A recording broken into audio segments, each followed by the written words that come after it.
Бала тудыру йортыннан медаль белән. Мөнир Нәҗмиев быел Мамадыш районында авыз салган 100-нче сабый.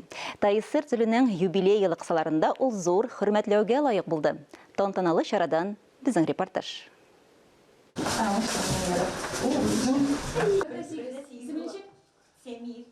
Нәҗмиевлар гаиләсендә шатлыклы вакыйга.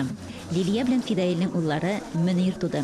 Яшь гаиләнең бу икенче сабыйлары булса, Мамадыш районы үзәк хастаханәсендә 2020 елда дөньяга килгән 100-нче бала ул.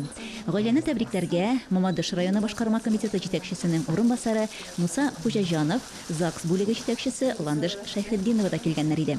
Турбанымызда 100-нче бала туу бар үз ишендә шатлыклы, сезнең өчен бүгенге көндә икеләтә бәйрәм.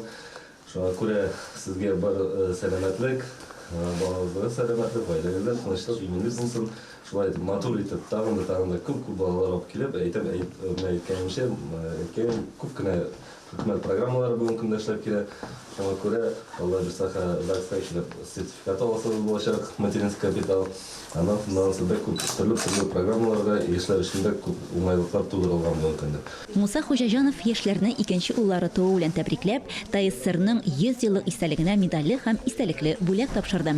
Шулай ук күңелле чарада юбилейлы бала туу белән Нәҗмиевларны район үзәк хастаханәсенең баш табибы урынбасары Ландыш Мөбәрәкҗанова һәм гинекология бүлеге мөдире акушер-гинеколог Миләүшә Вәлиуллина кытладылар. Истәлекле бүләк тапшырдылар.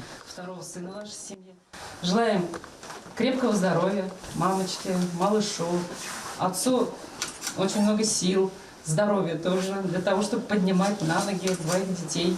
Сабыйны каршы алырга туганнары, шулай ук әле 2 яше дә тулмаган абыйсы Самир да каршы алды. Гарәпчәдән тәрҗемә иткәндә Мөнир исеме яктыртучы, якты йөзле, нурлы дигәнне аңлата. Мин бик шатмын. Безнең бала, икенче балабыз 100-нче бала булып туганга да. Сезнең котлауларыгыз өчен дә, теләкләрегез өчен дә бик зур рәхмәт. Амин, безнең балаларыбыз исән сау булып, бәхеттә, шатлыкта яшәргә язсын. Шулпан Амири, Мамадыш районы.